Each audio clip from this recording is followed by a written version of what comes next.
일단은 문제는 거기까지만 풀고요. 앞에 우리 지난 시간에 했던 거 간단하게 정리하면서 문제를 한번 보도록 할게요.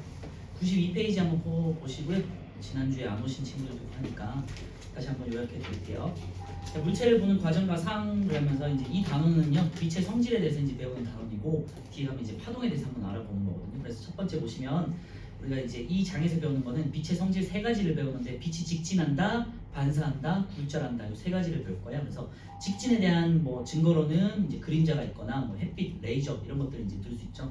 그리고 빛이 반사한다는 거는 이제 우리가 배우는 거울에 대한 게 되겠고, 이제 색을 우리가 볼 때 반사된 색을 보는 거거든요. 그게 이제 우리 오늘 배울 이제 다음 장에 나온 내용이에요. 그리고 굴절에 대해서는 이제 지난주에 배웠지만 이제 렌즈들 있죠. 돋보기라든지 안경 같은 렌즈들, 이런 게 이제 굴절한다는 이제 증거가 되겠어요.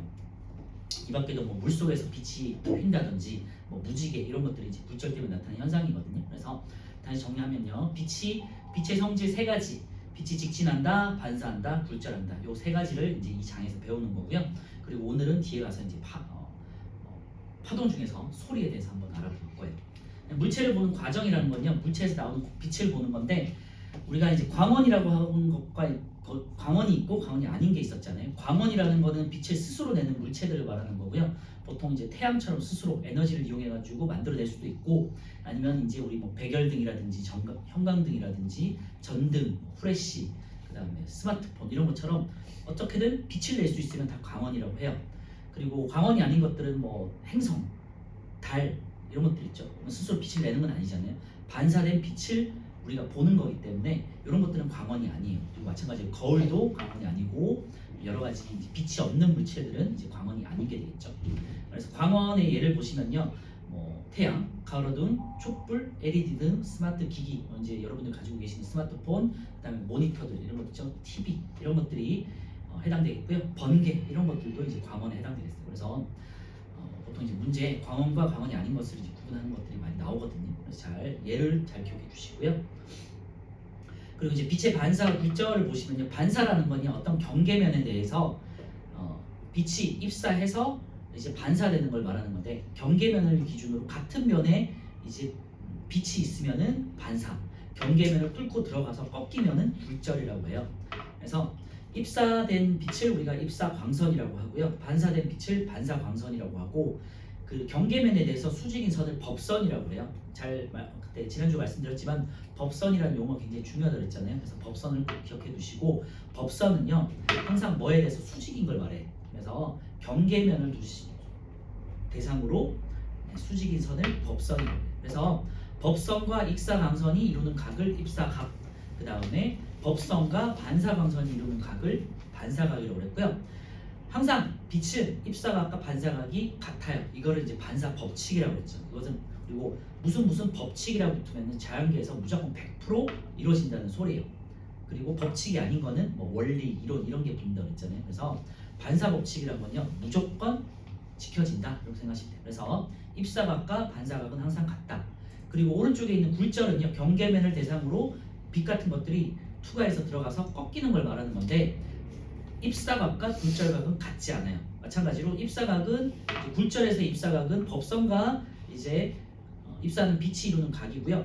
굴절각 같은 경우는 굴절하는 빛과 이제 법선이 이루는 각인데, 굴절에 대해서는요, 경계면이 있다는 거는 물질과 물질이 다르다는 거거든요. 그래서 다른 물질로 빛이 들어갈 때는 항상 꺾이게 돼 있어요. 아시겠죠? 그리고 입사각보다는 굴절각이 일반적으로는 작아지는데, 그 경우는 공기에서 물속으로 들어갈 때를 예상하시면 될 것 같아요.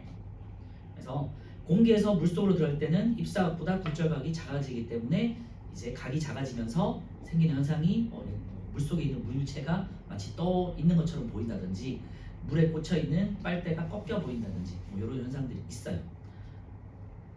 그리고 뭐 빛이 굴절하면요, 입사각이 커질수록 굴절각이 커진다, 이런 거 참고해 주시고, 다시 정리하면요, 반사는 경계면을 기준으로 입사하는 광선과 반사하는 광선이 같은 면에 있을 때, 같은 면이라는 거는요, 면을 기준으로 반사돼서 다시 같은 면으로 나오는 거, 이게 이제 같은 면이 되겠고요.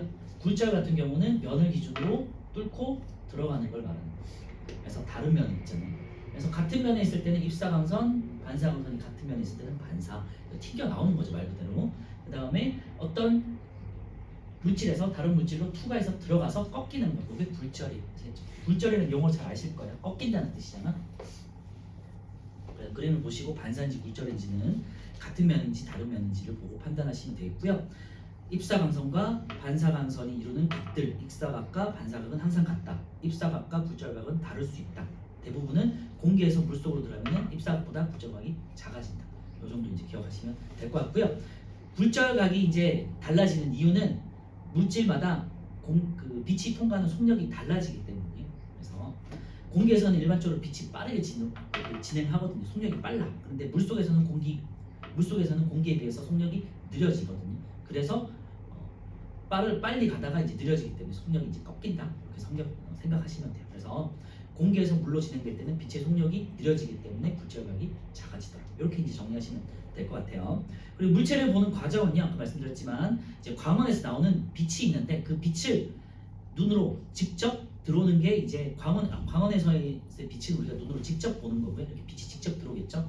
그리고 물체를 보는 건요, 광원에서 나온 빛이 물체에서 반사된 빛을 간접적으로 우리가 보는 거예요. 그래서 광원인 경우는 우리가 빛이 눈으로 직접 들어오는 거고요. 광원이 아닌 경우는 반사된 빛을 간접적으로 본다. 이렇게 생각해 주시면 될 것 같아요.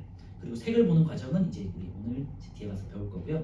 그래서 반사 같은 경우는 거울을 배우는 거고요. 굴절 같은 경우는 렌즈를 배워요. 아시겠죠? 그래서 거울에는 세 가지가 있어요. 평면 거울, 그다음 볼록 거울, 오목 거울 이 세 가지가 있고요.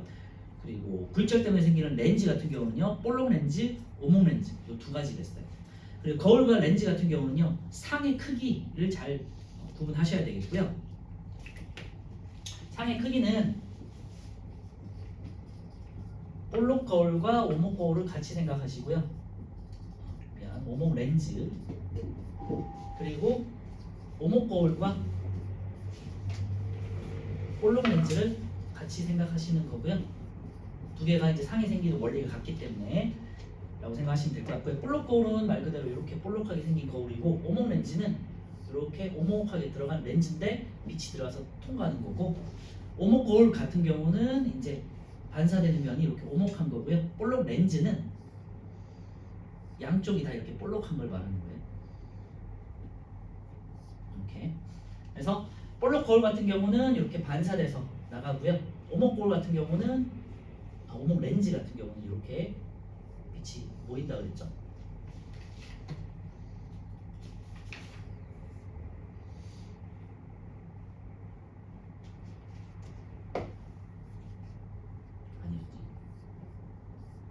그래서 빛이 꺾여서 이제 퍼져 나가는 거고요. 오목 거울 같은 경우는 안쪽으로 이렇게 빛이 모이는 성질이 있고, 볼록 렌즈도 이렇게 빛이 모이는 성질이 있어요. 그래서 볼록 거울 같은 경우는 빛이 퍼지는 성질이 있고요. 오목 거울 같은 경우는 빛이 모이는 성질이 있어요. 이 성질들 때문에 이제 상의 크기가 달라지는 거거든요. 그래서 일단 평면 거울부터 보시면요, 요거는 이제 볼록 거울, 오목 거울, 오목 렌즈, 볼록 렌즈에 대한 얘기니까 요건 이따가 다시 말씀드리고, 평면 거울부터 보시면요, 평면 거울은 우리가 흔히 이제 화장실에서 보는 그 내 실상과 크기가 똑같은 거울 있잖아요. 화장실 거울 생각하시면 돼요. 그래서 이건 어려운 건 없고요. 내 크기와 똑같은 크기가 좌우 대칭으로 나타난다. 이게 평면 거울의 특징이에요. 그렇죠? 그리고 거울에서 거울면에서 물체까지의 거리하고 거울 안에 있는 그 상이 만들어진 까지의 거리가 같다는 거. 그래 거리가 같고 크기가 같고 좌우 대칭이다. 요것만 생각하시면 돼요. 그래서 크게 어려운 건 없고요. 요거는 이제 평면 거울 같은 경우는 그래서 화장실 거울, 그다음에 전신 거울, 그다음에 우리가 이제 그냥 틈틈이 볼 때 하는 손 거울 이런 것들 있잖아요.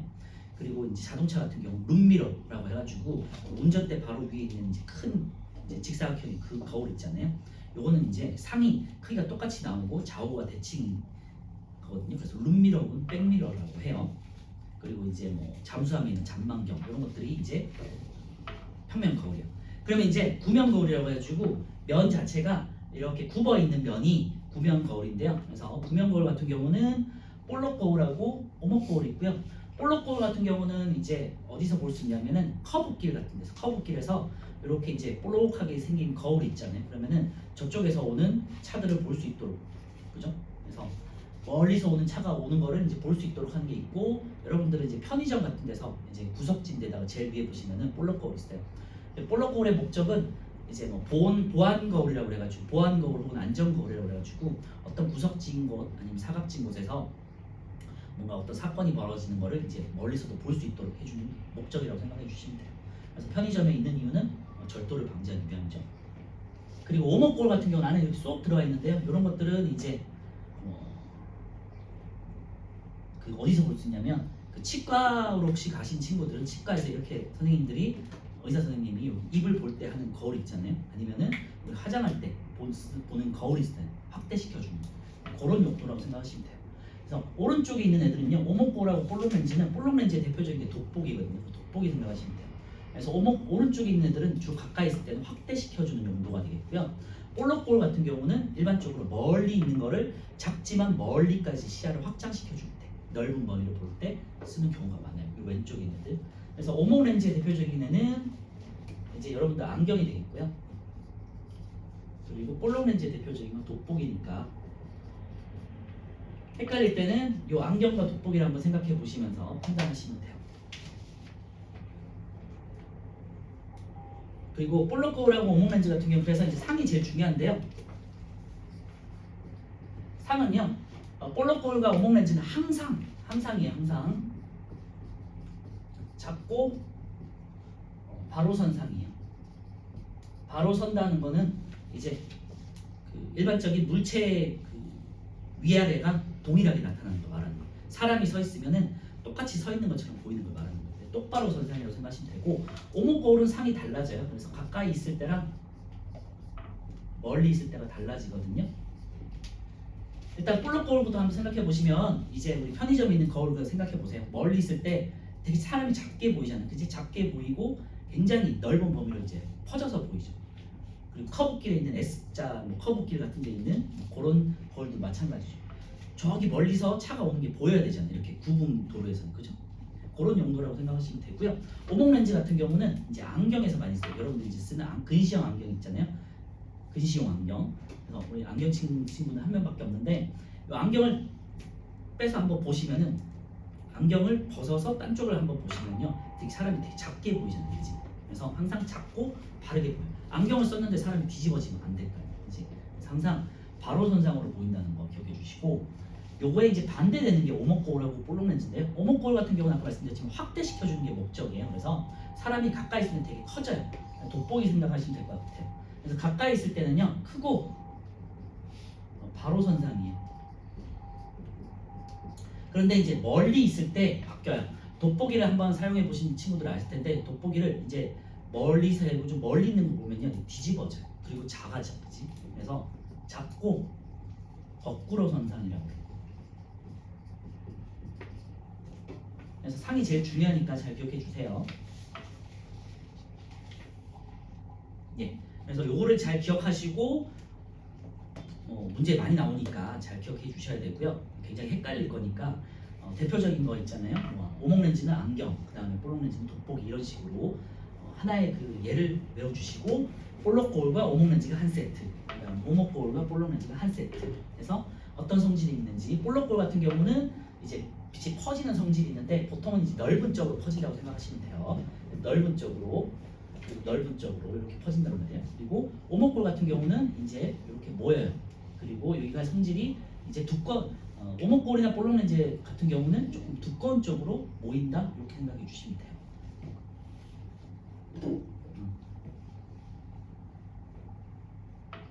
볼록 거울하고 오목 거울에서 거울 같은 경우는요 이렇게 이제 굽어진 쪽으로 반사된다. 반사되는 성질은 굽어진 쪽으로 반사된다 이렇게 생각하시면 될 것 같아요. 굽어진 쪽으로 이렇게 반사된다, 그지? 그래서 볼록 거울은 퍼지고 오목 거울은 모인다. 렌즈 같은 경우는요 투가 될 때 이제 두꺼운 쪽으로 이제 꺾이는 거예요. 두꺼운 쪽으로 꺾인다, 두꺼운 쪽으로 이렇게 꺾여서 모인다 이렇게 생각해 주시면 될 것 같고요. 제가 지난주에 다 말씀드렸으니까 다시 한번 영상을 보시면서 복습하셔도 좋을 것 같아요. 얘만 다시 한번 보면요, 이제 볼록 거울 같은 경우는 이제 아까 말씀드렸던 도로에 있는 그 커브길에 있는 안전 거울, 그다음에 편의점에 있는 보안 거울 이런 것들이고요. 자동차 같은 경우는 자동차가 굉장히 중요한데요. 이제 자동차에는 여러 거울이 있기 때문에 자동차에는 사이드 미러 있죠. 아빠가 이제 운전할 때, 아빠 엄마가 운전할 때 그 운전대 옆에 있는 그 작은 날개처럼 생긴 거 있잖아요. 이게 측면 거울이라고 그러네요. 혹은 이제 영어로는 사이드 거울. 요거 한번 생각해 보시면은 넓은 범위로 보이고 그다음 굉장히 차가 되게 작게 보이잖아요, 그렇죠? 그래서 멀리 있는 차가 이제 좌회전 우회전해서 차선 변경하는 게 보여야 되잖아요. 뒤에 운전할 때 뒤에서 차가 어떻게 오는지를 보여야 되잖아요. 그리고 차선 변경하는 것들이 보여야 되기 때문에 넓은 범위로 작게 보이는 목적으로 볼록거울을 사용하는 거예요. 그리고 이제 오목거울 같은 경우는요, 얘가 치과형 거울이 이제 말씀드렸죠. 이제 뭔가를 확대시킬 때 그리고 화장할 때 그리고 태양열 조리기 태양열 조리 같은 경우는 빛을 모아줘야 되기 때문에 이제 빛을 모으는 역할을 하는 거 이제 사용하는 거고요. 그리고 등대에서도 많이 쓴다고 해요. 등대에 빛을 모아가지고 이제 멀리까지 뻗쳐줘야 되잖아요. 퍼뜨려줘야 되잖아요. 그래서 등대에 있는 탐조등 이런 것들이 이제 오목거울을 사용한다고 하고요. 그러니까 빛을 모아주는 역할을 할 때, 그 성화 있잖아요. 지금 동계올림픽도 하고 있는데 그 성화 공성에 쓰는 그 체화할 때 쓰는 빛을 이렇게 모아주는 거, 모아서 이렇게 불을 붙이는 거거든요. 그때 쓰는 것도 이제 오목거울이라고 해요.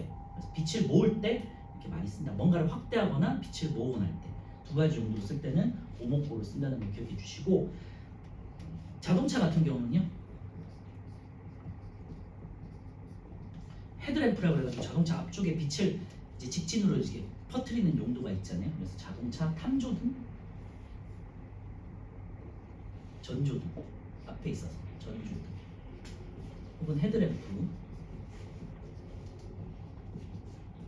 그래서 자동차 같은 경우는 평면 거울은 백미러 혹은 룸미러, 그 다음에 그 측면 거울 같은 경우는 이제 볼록 거울이 사용되는 거고요. 앞에 있는 전조등 혹은 헤드램프 같은 경우는 이렇게 오목 거울이 사용돼요. 렌즈 같은 경우는요, 이제 렌즈 예를 보시면 볼록 렌즈 같은 경우는 이제 아까 말씀드렸지만 이제 오목 렌즈, 그 오목 렌즈 같은 경우는 우리 근시용 안경이 많이 쓰이고요.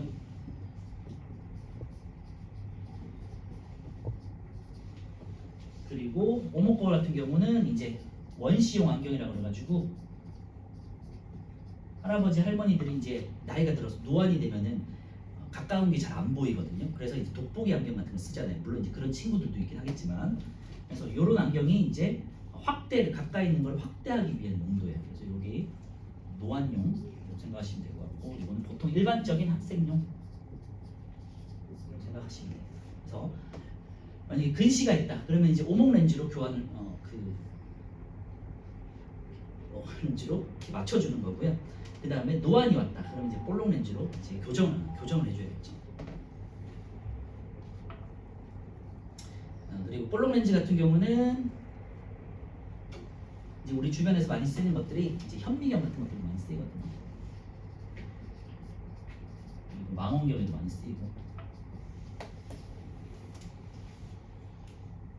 그리고 아까 말씀드렸던 돋보기가 가장 대표적인 거라고 생각하시면 되고요. 오목 렌즈는 아까 전에 이제 여기도 이제 쓰진 않았지만 자동차의 그 아래쪽에 이렇게 밑으로 퍼지는 용도로 쓰는 램프가 있거든요. 그래서 차를 한번 보시면은 직진으로 이렇게 어두울 때 나가는 전조등, 직진으로 나가는 전등이 있고, 어두울 때 아빠가 이제 너무 어두운 곳에서 킬 때 밑으로 키는 용도로 쓰는 안개등이 있어요. 이거는 참고로 해주시면 될 것 같아요. 그러니까 멀리 있을 때, 멀리서 너무 어두워가지고 빛을 퍼뜨리는 용도로 쓰는 또 안개등이라는 게 있긴 있어요. 참고만 해주세요. 어쨌든 이렇게 얘들이 굉장히 다양하고 헷갈릴 수 있기 때문에 얘들을 잘 기억해 주시면 좋을 것 같고요. 잘 모를 때는 안경하고 돋보기를 가지고 한번 생각해 보셔라. 아시겠죠? 이게 이제 지난주까지 배웠던 내용이고요. 이걸 바탕으로 문제를 다시 한번 풀어볼게요.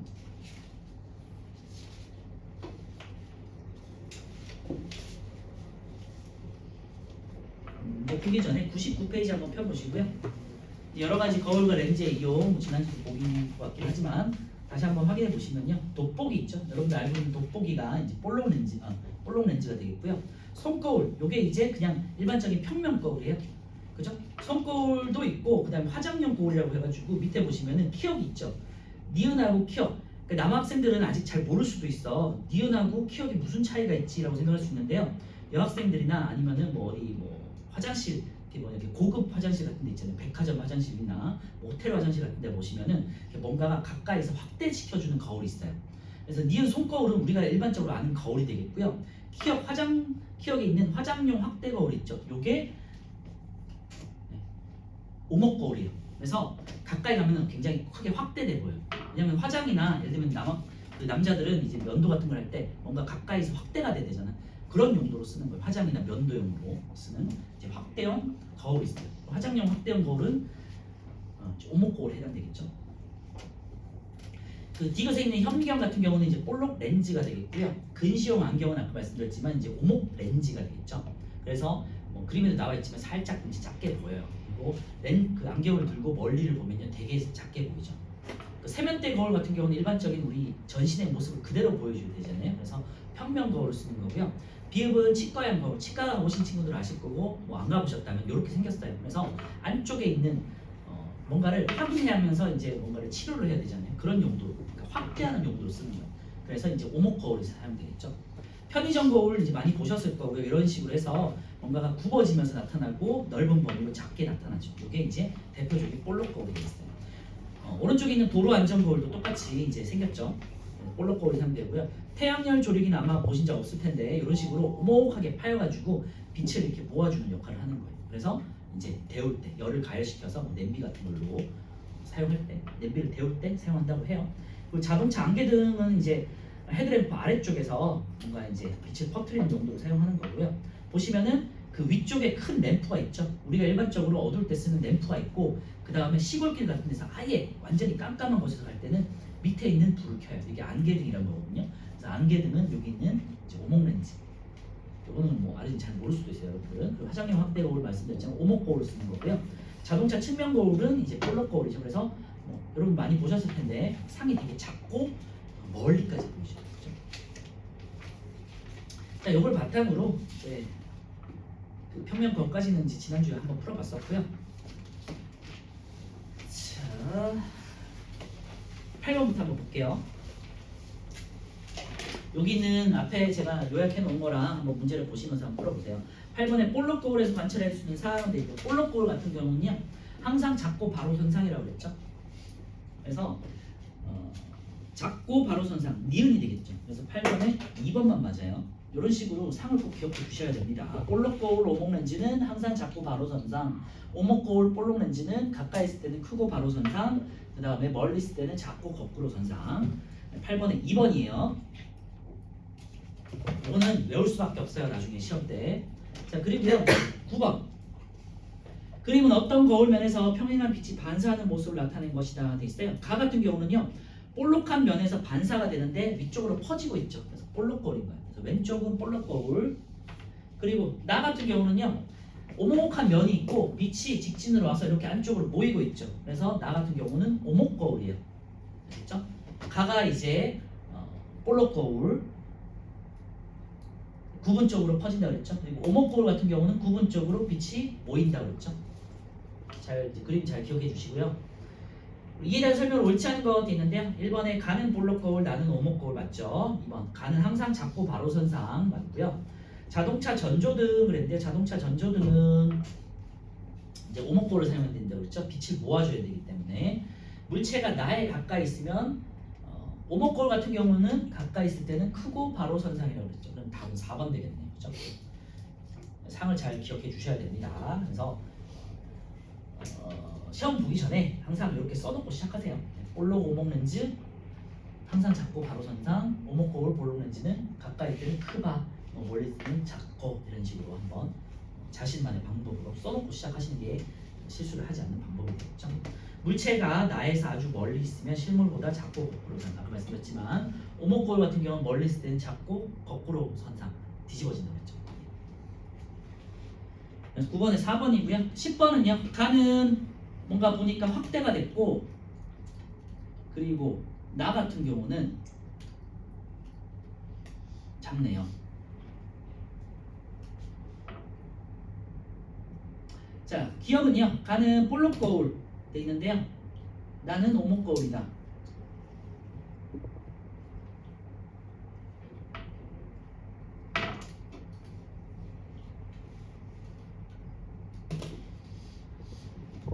네, 어떤 거울로 돼 있으니까 항상 바로 선상으로 돼 있으면은 뭐 이거는 가는 오목 거울, 나는 오목 거울 이렇게 되지 않을까요? 아니면은 가는 볼록 거울도 될 수 있지만 확대가 되면 아니지 오목 거울. 가는 오목거울도 될 수 있고, 죄송해요. 나가 볼록거울이고 가가 오목거울 이렇게 되겠죠. 네. 그래서 기억은 틀렸고, 니은은요 가는 빛을 모으는 성질이 있다 그랬는데요.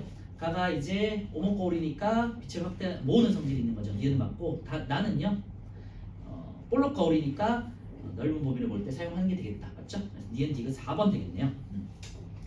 기억은 가나가 거꾸로 되겠다. 11번에 각 기구에 이용되는 거울의 종류 돼 있는데요. 세면대 거울 같은 평면 거울 사용한다 했죠. 태양열 조리기는 아까 빛을 모아줘야 되니까 용도를 잘 생각해 보세요. 빛을 모아야 될 때는 오목거울을 쓰는 거야. 그래서 오목거울 되겠고요. 2번 틀렸네. 3번은요. 도로 안전 거울, 편의점 거울 같은 경우는 볼록 거울 쓴다고 그랬고요.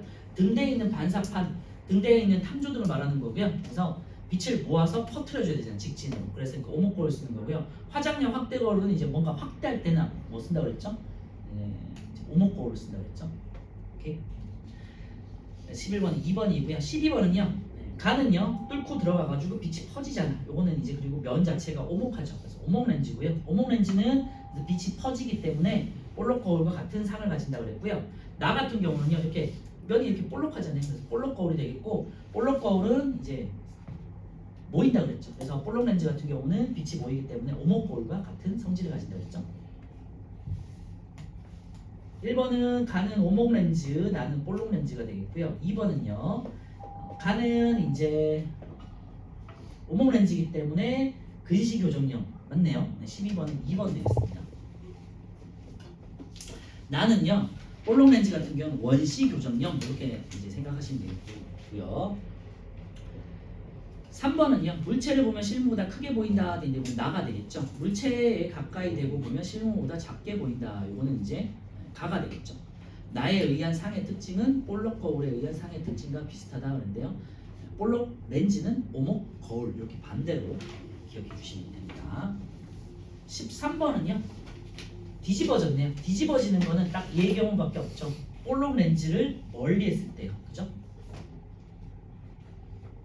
볼록 렌즈니까 오목 거울에 의한 상과 유사하다. 기억은 맞고요. 물체와 렌즈 사이의 거리가 가까울 때가 아니라 멀리 있을 때가 되겠죠. 이게 틀렸고, 물체와 렌즈 사이의 거리를 바꾸면 바로 선상을 볼 수 있는 거니까 틀렸죠. 그래서 답은 1번이네요. 13번은 1번.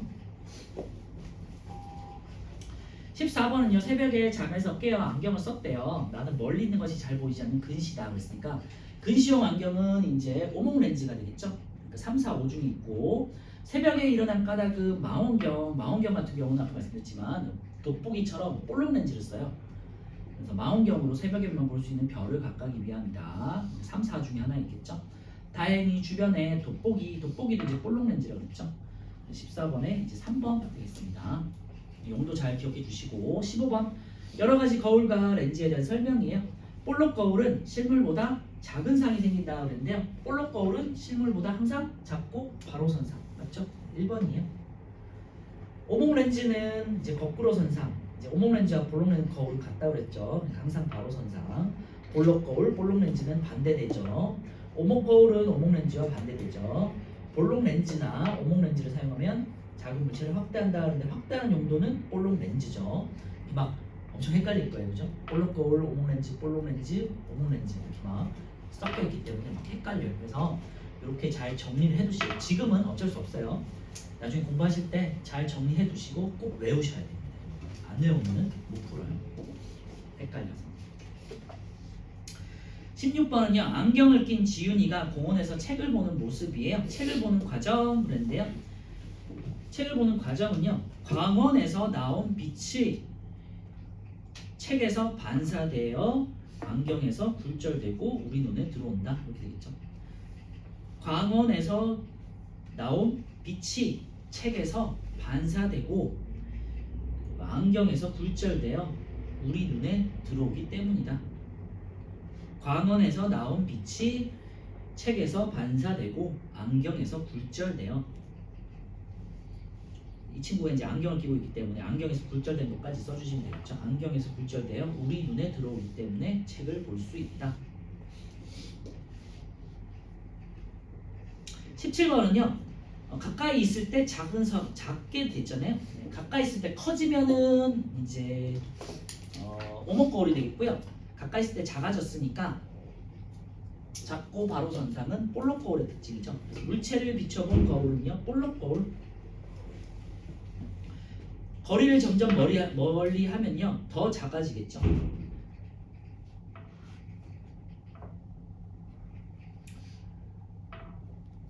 더 작아지고 상은 바로 선상 이렇게 되겠죠.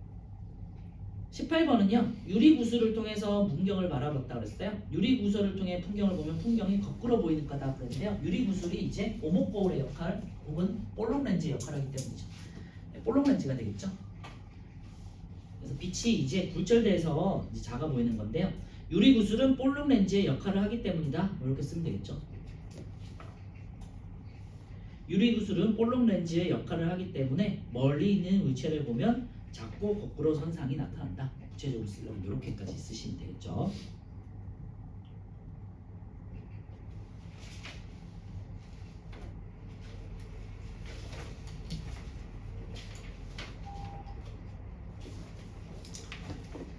자, 실력 탄탄은 같이 한번 볼게요. 1번 평면 거울을 직각으로 붙이고 빛을 반사시켰다 그랬어요. 아까 말씀드렸지만 반사각과 입사각과 반사각은 항상 같다 그랬죠. 그리고 반사각이 뭔지를 잘 알아야 돼요. 입사각과 반사각은요 법선을 기준으로 입사광선과 반사광선이 이루는 각을 말해요. 그러니까 경계면과 이루는 각이 아니라 법선과 이루는 각이라는 거고요. 거울 A에서 보시면요, 거울 A에서 처음에 빛이 반사가 되는 거죠. 법선이 이제 수직인 걸 기준으로 입사각이 50도예요. 그리고 반사각도 50도가 되겠죠. 그래서 거울 A에서는 이제 반사각이 50도이지만 거울 B에서는 입사각이 몇 도일까요? 이제 여러분들 이제 뭐 중학교 수학 해봤을 테니까 동의각, 억각이라는 걸 해봤잖아요, 그죠? 그러면은 50도는 거울 B에 대해서는 억각이 되죠. 그래서 경계면과 50도야. 그러니까 입사각은 40도가 돼요. 그러면 반사각도 40도가 돼야 되죠.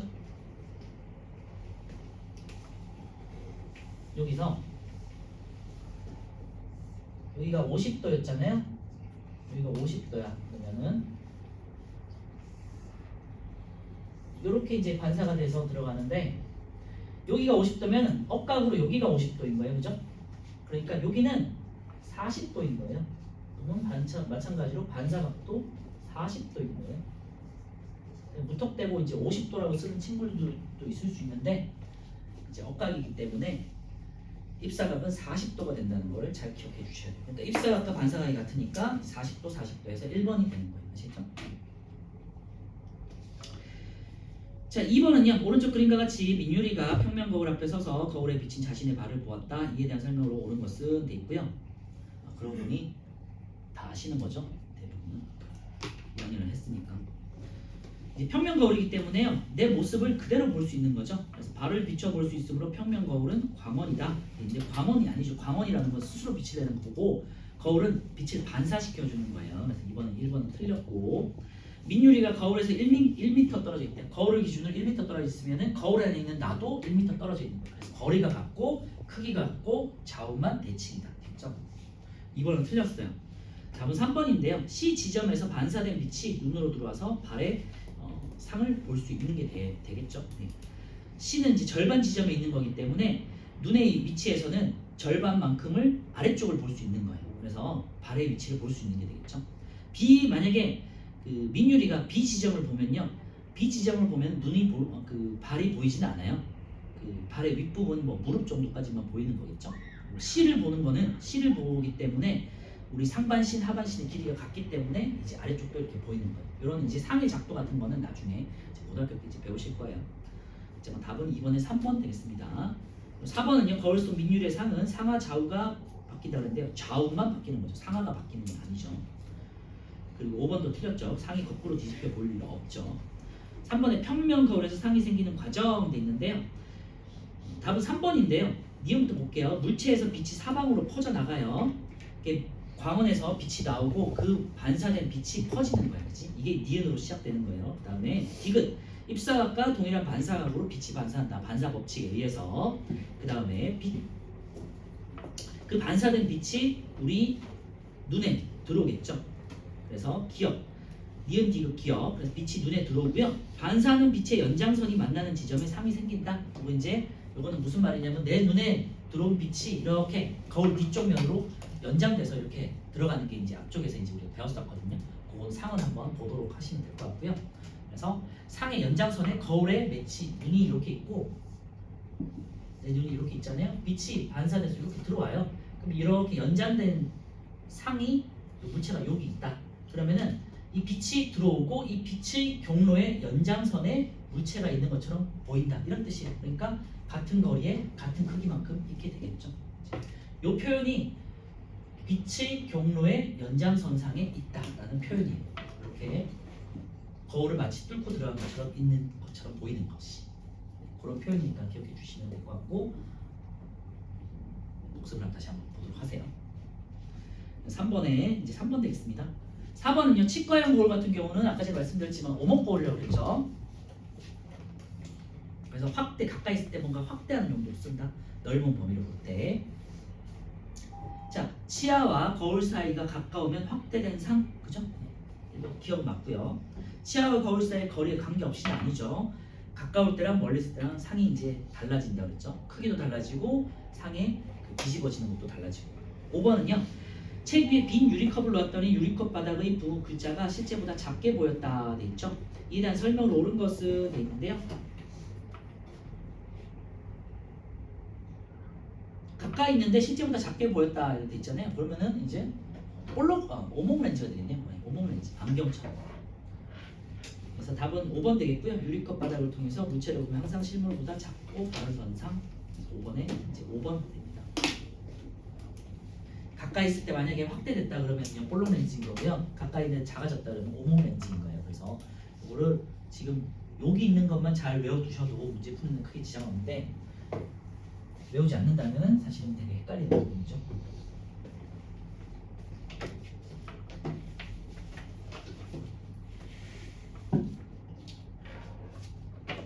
자 오늘은 이제 104페이지에 있는 물체의 색과 빛의 합성을 해볼게요. 물체의 색은 뭐 그렇게 어려운 파트는 아니고요. 뒤에 있는 이제 파동이 조금 외울 게 많은 파트니까 잘 기억해 주시고. 자 일단 물체의 색부터 보시면요. 물체의 색을 우리가 볼 수 있는 거는 이제 아까 제가 말씀드렸지만 빛이 내 눈에 직접 들어온 게 아니라 들어오는 거는 빛대로 보는 거고요. 광원은 직접 이제 보는 거고요. 그 다음에 물체의 색을 보는 거는 물체에 반사된 색을 보는 거예요. 그죠? 그래서 반사돼서 본다는 거 기억해 주시고. 그래서 첫 번째 보시면요. 물체의 백색광을 비추면 물체가 가지고 있는 색의 빛은 반사하고 다른 색의 빛은 흡수한다 되어 있잖아요. 만약에 초록색 빛이야. 초록색을 띠고 있는 사과야. 그러면은 그 사과가 항상 초록색을 가지고 있기 때문에 초록색을 반사시켜서 내 눈에 들어오는 거예요. 그리고 어떤 빨간색의 사과다. 그러면은 걔가 빨간색을 가지고 있기 때문에 빨간색을 반사시켜서 내 눈에 들어오는 거예요. 아시겠죠? 그래서 물체가 반사하는 빛을 우리가 이제 색으로 보는 거예요. 잘 기억해 주세요. 물체가 반사하는 빛의 색을 보는 거다. 색이라는 거는 물체가 반사하는 걸 보는 거예요. 아시겠죠? 그래서 첫 번째 물체의 색은 물체가 반사하는 빛의 색으로 보이고요. 두 번째 모든 색의 빛을 반사하면 흰색으로 보인다. 여기다 밑줄에 놓으시고요. 물감 같은 경우는 있잖아요. 색을 일반적으로 섞으면 어떻게 되죠? 점점 검해지잖아요. 그렇지? 그래서 물감이나 일반적인 색 같은 경우는요. 섞으면 섞을수록 검은색이 돼요. 그런데 빛은요. 섞으면 섞을수록 흰색이 돼요. 그래서 일반적인 우리가 알고 있는 그 색에 대한 생각과 좀 다르니까 기억해 주시고. 그래서 보시면은 백열등이나 형광등이나 이런 애들이 가장 밝을 때가 무슨 색이냐면 흰색이잖아요. 그죠? 그래서 이 흰색이라는 건요. 여러 가지 색들이 합쳐져 있는 거고. 그래서 이 흰색의 빛을 분광기 같은 데다가 분광기라고 해서 그 색을 이렇게 분산시키는 그 장치 기구가 있거든요. 작은 틈이 있어서 그래서 그런 걸로 형광등 같은 걸 보면은 빛이 이렇게 나눠지면서 무지개색이 나타나요. 그래서 분광기로 빛을 보면 흰 빛을 보면은 여러 가지 색들이 섞여 있는 게 보이고 마치 무지개처럼 이렇게 펼쳐져 보이게 되는 거예요. 그리고 이제 무지개가 대표적으로 이제 그 빛이 여러 가지 색을 포함하고 있다는 뜻이거든요. 물방울에 비친 것들을 우리가 보는 게 무지개예요. 그래서 공기 중에 물방울이 굉장히 많이 떠 있을 때, 그러니까 굉장히 습도가 높을 때죠. 그 비가 오기 전이나 비가 왔을 때, 온 다음, 그러면은 태양빛이 굉장히 강하게 내리쬐면요, 빛이 굴절되면서 여러 가지 색으로 이렇게 나눠지는 거거든요. 그게 이제 무지개야. 그래서 빛이라는 거는 여러 가지 색으로 구성되어 있구나 정도 기억하시면 될 것 같고 이런 내용들은 나중에 고등학교 가시면 조금 더 스펙트럼과 관련해서 좀 더 자세하게 배우실 거예요. 그리고 그래서 두 번째, 세 번째가 굉장히 중요해요. 모든 색의 빛을 반사하면 흰색으로 보인다는 거고요. 그리고 모든 색의 빛을 흡수하면 검은색으로 보여요. 이 두 개를 잘 밑줄에 놓으시고 잘 기억해 두세요. 모든 색의 빛을 반사하면 흰색, 모든 색의 빛을 흡수하면 검은색. 그래서 여름에는 흰색 옷을 입으면 시원하게 느껴지고요. 검은색 옷을 입으면 되게 약간 덥게 느껴지는 이유가 여름에 검은색 옷을 입고 다니면은 이게 모든 빛을 이렇게 흡수하는 게 되겠죠. 그러니까 더 뜨겁게 올라가는 거고 흰색 옷이나 밝은 색을 입으면은 조금 더 빛이 반사되기 때문에 좀 시원함을 느낀다고 해요. 그럼 겨울에는 반대로 검은 계통의 옷을 입으면 조금 더 따뜻함을 느낄 수 있겠죠. 그래서 이 밑에 예를 한번 보시면요. 딸기가 있어요. 딸기가 이제 빨간색으로 보이는 이유는요. 백색광을 비췄을 때 빨간색을 가지고 있기 때문이죠. 그래서 백색광이라는 건 모든 색을 가지고 있잖아요. 그래서 반사하는 빛이 색을 보시면 딸기 볼게요. 딸기가 빨간색 빛을 반사해서 내 눈에 이제 빨간색으로 보인다는 거고요.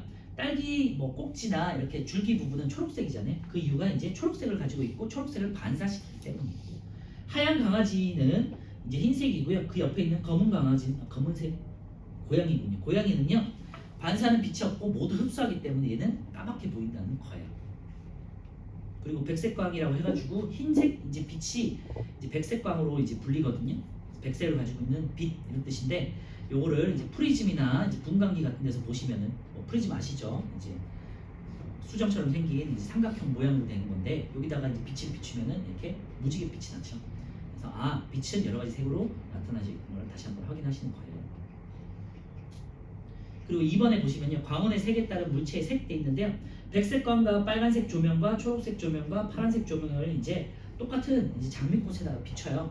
장미 잘 생각해 보시면 빨간색 꽃에 그 다음에 초록색 줄기잖아요. 그죠?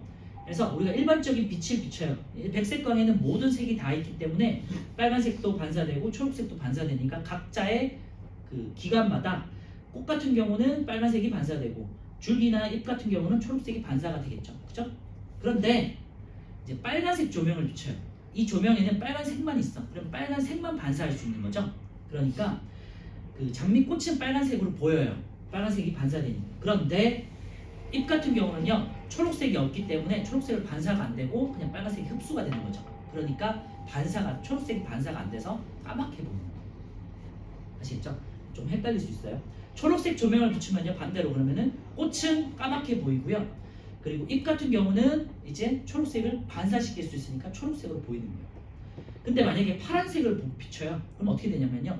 꽃도 빨갛게 보이지 않고 까맣게 보이는 거고요. 잎도 초록색으로 보이지 않고 까맣게 보이는 거예요. 왜냐하면 이제 빨간색, 초록색이 반사가 안 되기 때문에. 아시겠죠? 그래서 자기 색에 해당되는 것만 반사시킬 수 있다는 것만 기억해 주시면 될 것 같아요. 그래서 관련해서 1, 2번까지 한번 같이 볼게요. 1번. 물체에 백색광을 비춰줘요. 흰색 이제 백색광이라는 건 모든 색에 다 있는 모든 색이 포함되어 있는 빛이라고 생각하시면 돼요. 물체는 백색광 중에서 물체에 가지는 색의 빛은 반사하고 다른 색은 흡수한다. 맞죠? 네, 뭐가 되겠어요? 자기의 색만큼을 반사하는 거야. 2번요. 물체에 백색광을 비추었어요. 물체가 모든 색의 빛을 반사하면 무지개색이 아니라 흰색이 되는 거죠. 무지개색으로 보이는 건요. 굴절돼서 나타나는 현상이에요. 흰색의 빛이. 그래서 X. 3번은요. 검은색 물체는 검은색 빛을 반사하는 게 아니에요. 검은색 빛이라는 건 없어요. 그냥 모든 색을 흡수하기 때문에 검은색으로 보이는 거예요. 그래서 정확하게는 반사되는 빛이 없고 모든 색을 흡수하기 때문에 모든 빛을 흡수하기 때문에 검은색으로 보이는 거지 검은색 빛이라는 건 없는 거예요. 아시겠죠?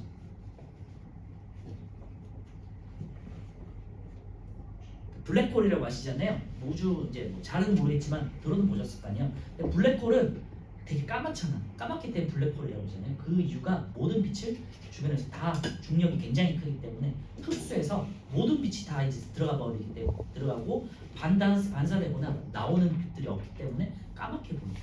그래서 블랙홀이라고 하는 거예요. 그래서 검다는 건요 빛이 검은 게 아니고 모든 빛을 흡수하기 때문에 검어지는 거다. 이렇게 생각하시면 돼요. 그리고 모든 빛을 반사하면 하얗게 된다. 자, 관련해서 가장 중요한 건 밑에 있는 빛의 합성인데요. 이제 빛이 3원색이라고 해가지고 빛은 딱 세 가지로만 돼 있어요. 사실은 이제 우리가 뭐 무지갯빛 해가지고 여러 가지 색이 있을 것 같지만 사실은 빛은 기본이 3원색이에요. 빨간색, 초록색, 파란색 요 세 개밖에 없어요. 요거를 빛의 3원색이라고 해요.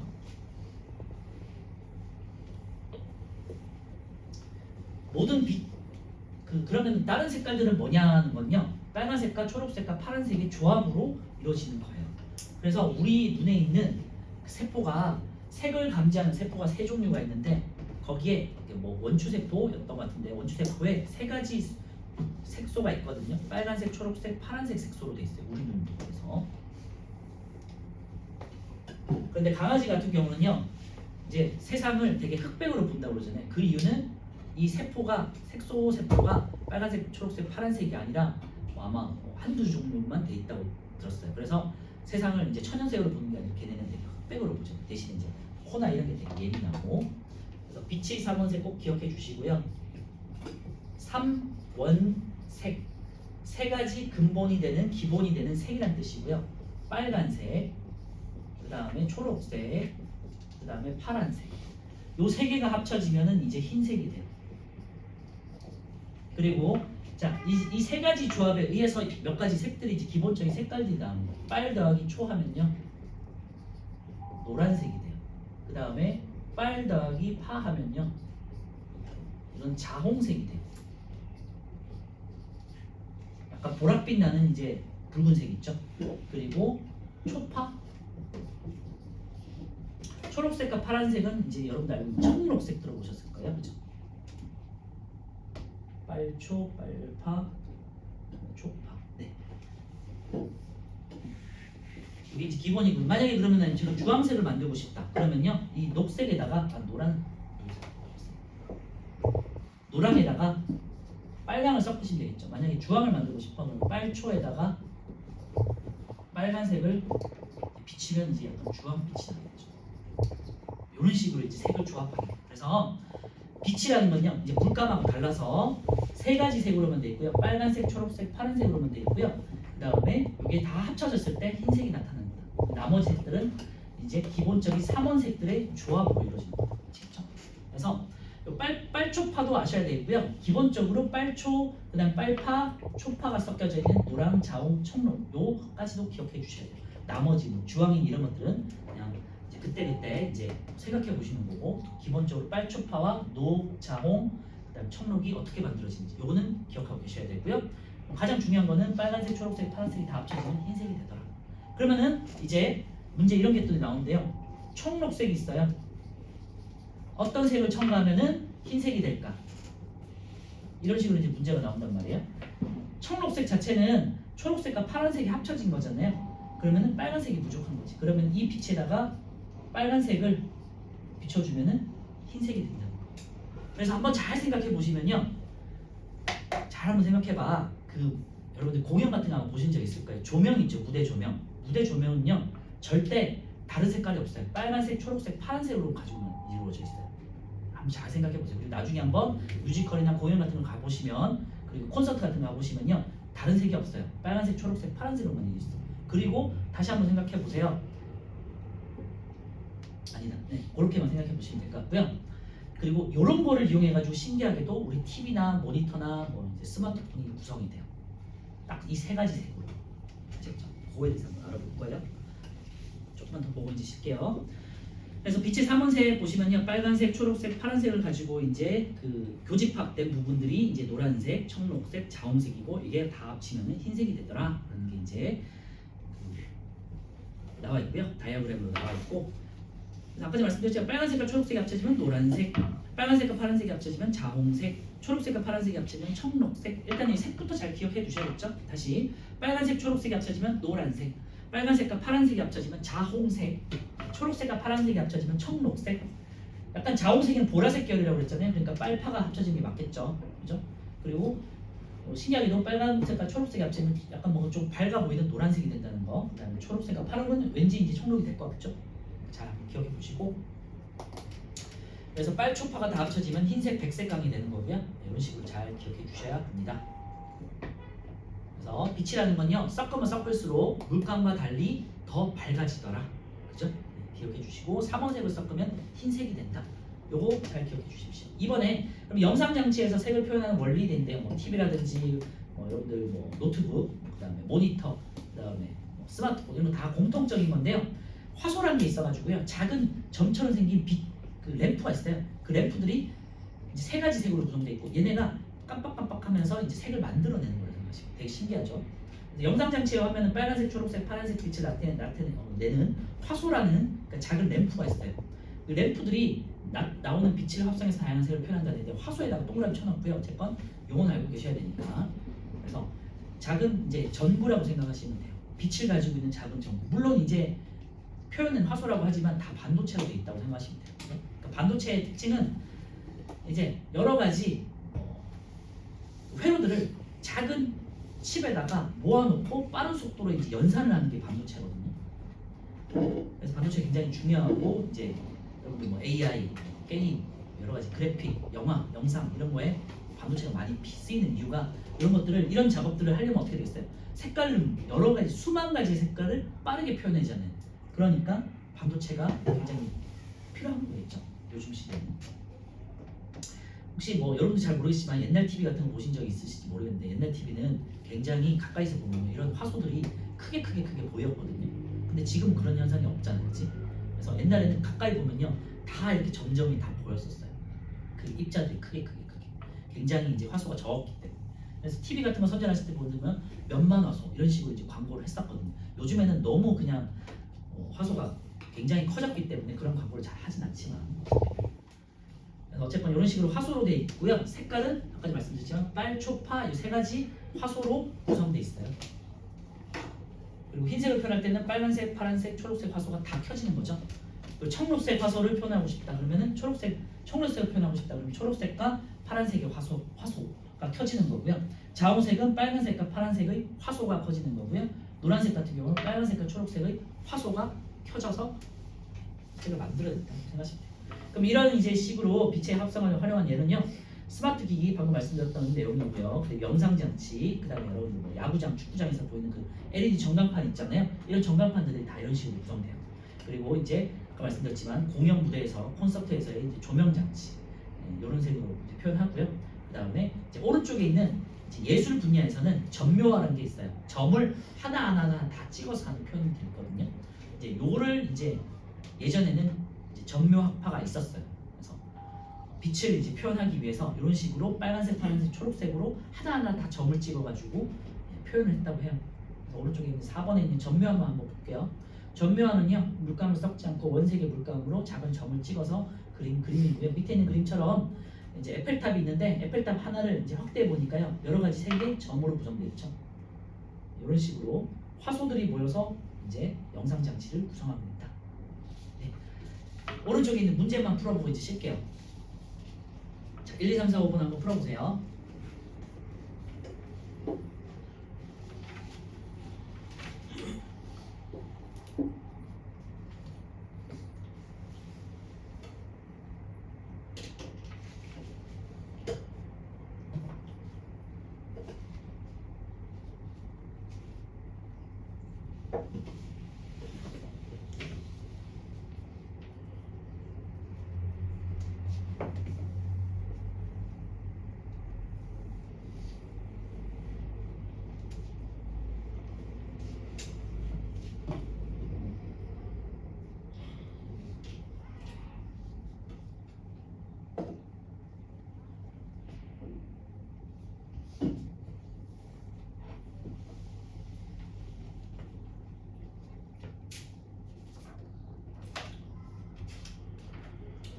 빛의 색과 관련해서는 크게 막 어려운 문제는 없을 거예요, 그죠?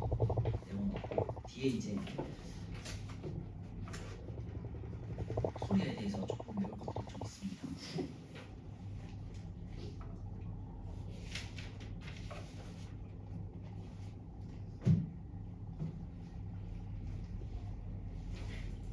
자, 1번 보면요, 물체에 백색감을 비췄어요. 흰색을 비치면요. 백색감 중에서 물체가 가지고 있는 색을 반사하는 거예요. 그렇죠? 다른 색은 흡수한다. 5가 되겠습니다. 물체에 백색감을 비추었을 때 물체가 모든 색의 빛을 반사하면 검은색으로 보인다 그랬죠. 무지개색으로 보면 좋겠네요. 네, X가 되겠고요.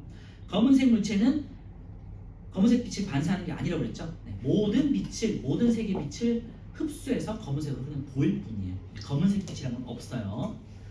그래서 OXX. 자, 햇빛이라니까 햇빛은요 가장 큰 백색광이라고 생각하시면 돼요. 그죠? 그러니까 백색광에는요 햇빛이 있고요. 그 다음에 뭐 이제 이런 백열등, LED 등, 전등, 형광등 이런 것들이 해당되겠어요. 그러니까 흰색을 가지고 있는 빛들이죠. 그래서 햇빛 아래라는 거는 백색광을 비췄을 때 장미꽃이, 그럼 꽃은 빨갛게 보이고 잎은 초록색으로 보이겠죠. 빨간색 조명이니까 빨간색만 비추는 거예요. 그러면은 빨간색만 가지고 있을 때는 반사가 돼서 빨간색으로 보이겠죠. 꽃은 빨갛게 보여요. 하지만 초록색은 이 조명에 초록색이 없기 때문에 까맣게 보이는 거예요. 검은색. 자, 빨초가 섞이면 노란색이에요. 외우셔야겠죠. 빨간색, 파란색은요 보랏빛이 나는 자홍색. 그리고 파란색과 초록색이 합치면요 청록색. 아마 뭐 자홍색은 뭐 처음 들어본 친구들 있을 테니까 작자가 보라 작자예요. 그리고 홍자가 이제 붉은 홍이거든요. 그러니까 보랏빛이 나는 약간 붉은색이라고 생각하시면 돼요. 노란색, 자홍색, 청록색. 4번은요 이제 블록인데요. 초록색 블록을 나타내는 화소는 초록색 빛을 반사하는 거니까 내보낸다가 되겠죠. 얘는 이제 램프이기 때문에 빛을 켜는 거지. 화소라는 건요. 빨간색 빛과 초록색 빛을 내보낸 해소가 켜지면요 빨간색, 초록색이면 노란색이 되겠죠. 노란색. 흰색을 나타내는 부분은 모든 화소가 켜져 있다. 빛의 합성을 활용한 얘는요 전광판 니은하고요, 텔레비전 리을하고요, 조명장치 미음이 되겠죠. 니은, 리을, 미음 짚으셨다가 드릴게요.